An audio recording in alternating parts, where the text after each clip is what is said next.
Welcome to Shri academy online teaching classes 2020-21। सुप्रभात। मैं नीलम त्रिपाठी आज एक नए विषय के साथ प्रस्तुत हूँ। वह विषय है कारक।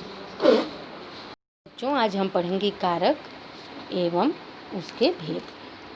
कारक की परिभाषा। कारक का अर्थ होता है किसी कार्य को करने वाला, अर्थात जो भी क्रिया को करने में भूमिका निभाता है वह कारक कहलाता है। दूसरे शब्दों में, संज्ञा अथवा सर्वनाम को क्रिया से जोड़ने वाले चिन्ह अथवा परसर्ग ही कारक कहलाते हैं। आइए इसको पुनः समझ लेते हैं। संज्ञा अथवा सर्वनाम को क्रिया से जोड़ने वाले चिन्ह अथवा परसर्ग ही कारक कहलाते हैं।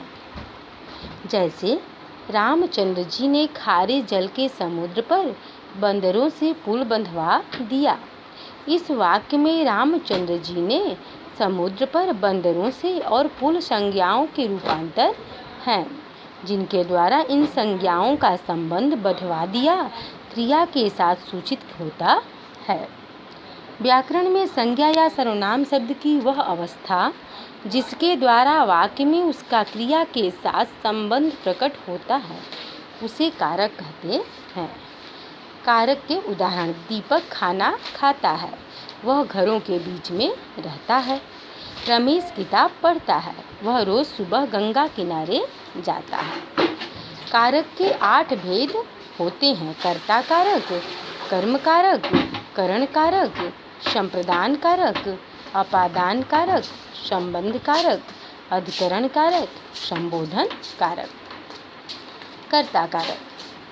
कर्ता की पहचान ने कारक चिन्ह के द्वारा होता है। संज्ञा या सर्वनाम के जिस रूप से क्रिया करने वाले यानी कि कार्य करने वाले का पता चलता है उसे कर्ता कारक कहते हैं। कर्म कारक। कर्म की पहचान को कारक चिन्ह द्वारा होती है। तो आइए कर्म कारक को भी समझ लेते हैं। वाक्य में क्रिया का फल कर्ता पर न पड़कर जिस अन्य संज्ञा शब्द पर पड़ता है उसे कर्म कारक कहते हैं। जैसे श्वेता ने अतुल को हिंदी पढ़ाई, तो श्वेता यहाँ पे कर्ता है, ने शब्द कारक है, कर्ता कारक, और को कर्म कारक है। करण कारक। कर्ता जिस साधन या माध्यम से कार्य करता है उस साधन या माध्यम को करण कारक कहते हैं। जैसे पीयूष ने गिलास से पानी पिया, तो यहाँ पे से या द्वारा चिन्हों द्वारा करण कारक की पहचान होती है। यहाँ पर से है इसलिए यहाँ पर करण कारक है। संप्रदान कारक। इसका चिन्ह के लिए को कारक चिन्हों द्वारा पहचाना जाता है। कर्ता जिसके लिए कार्य करता है या जिसे कुछ देता है, इसका पता जिस शब्द से चलता है उसे संप्रदान कारक कहते हैं। जैसे दादाजी विशाल के लिए फल लाए, तो के लिए यहाँ पर संप्रदान कारक है। अपादान कारक। संज्ञा या सर्वनाम के जिस रूप से अलग होने और तुलना करने का पता चलता है उसे अपादान कारक कहते हैं। इसे से कारक चिन्ह द्वारा प्रकट किया जाता है। जैसे विनय अविनाश से चतुर है, तो यहाँ पे से शब्द अपादान कारक है। संबंध कारक। संज्ञा या सर्वनाम के जिस रूप से उसका संबंध वाक्य के दूसरे संज्ञा शब्दों से प्रकट हो उस रूप को संबंध कारक कहते हैं। इन्हें का, के, की, रा, री, रे, ने, नी आदि चिन्हों से प्रकट किया जाता है। अधिकरण कारक।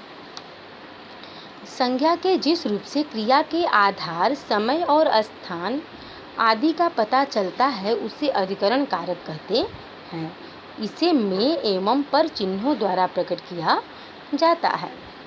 तो आइए कारक को उनके चिन्हों के द्वारा भी समझ लेते हैं। कर्ता ने कर्म को करण से द्वारा संप्रदान के लिए, अपादान से अलग होने के लिए संबंध काके की, रा, रेडी, ना, नी, नू, अधिकरण में पर, संबोधन हे, रे, अरे।